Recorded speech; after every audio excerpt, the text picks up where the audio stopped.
Bonjour à tous et bienvenue dans cette nouvelle vidéo de méditation biblique sur la chaîne YouTube de l'Église évangélique libre de Nîmes. On continue notre parcours dans le livre de Ruth que l'on va conclure aujourd'hui avec le texte de Ruth 4, versets 13 à 22. Je vous invite comme d'habitude à lire le texte de votre côté si vous le souhaitez. Dans ce texte, Boz finit par épouser Ruth puisque l'autre parent proche avait renoncé à exercer son droit. Et non seulement Ruth et Boz vont se marier, mais ils vont aussi avoir un fils. Et ce fils va représenter une vraie bénédiction pour Noémie.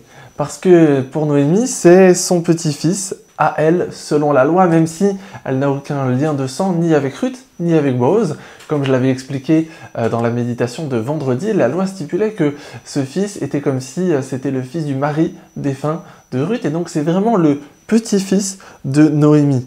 Et en fait, c'est une vraie bénédiction pour Noémie. Mais cette bénédiction-là, elle va même aller encore plus loin, parce que ce fils, ce nom vous dira peut-être quelque chose, ce fils c'est Obed.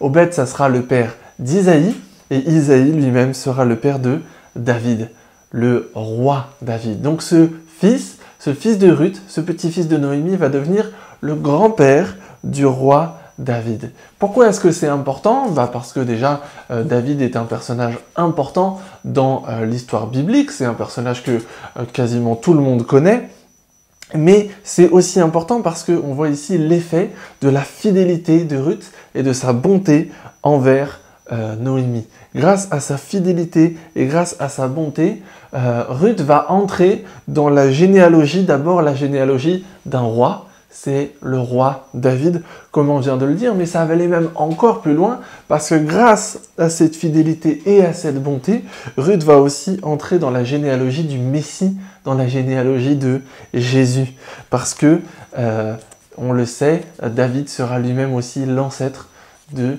Jésus. Et c'est très intéressant de voir qu'elle entre dans cette généalogie-là, alors qu'elle était étrangère.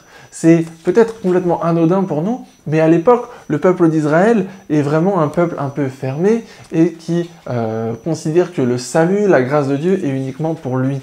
Mais Dieu ici fait entrer cette Moabite dans la généalogie de Jésus, de celui qui va venir pour accorder le salut au monde entier, à l'humanité tout entière.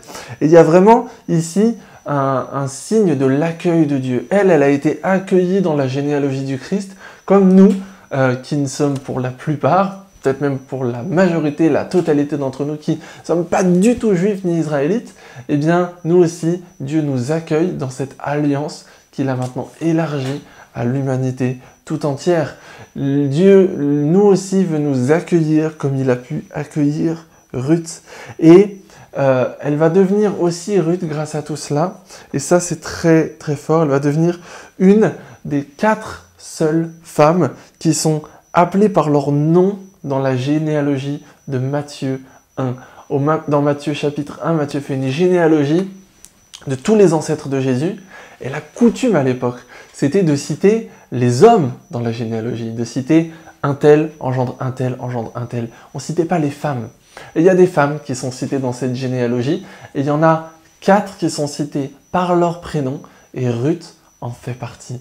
Ruth a une importance telle que quand Matthieu écrit les choses pour dire d'où vient le Christ, il la mentionne. Voilà l'effet de la bonté et de la fidélité de Ruth. Voilà aussi, eh bien, dans une certaine mesure, l'effet que l'on peut avoir autour de nous lorsqu'on va suivre l'exemple de Ruth, être bon et fidèle. Et puis Ruth nous rappelle aussi l'accueil inconditionnel de Dieu pour nous, son amour inconditionnel. Dieu nous accueille, il veut nous accueillir dans sa famille, comme il a pu accueillir Ruth.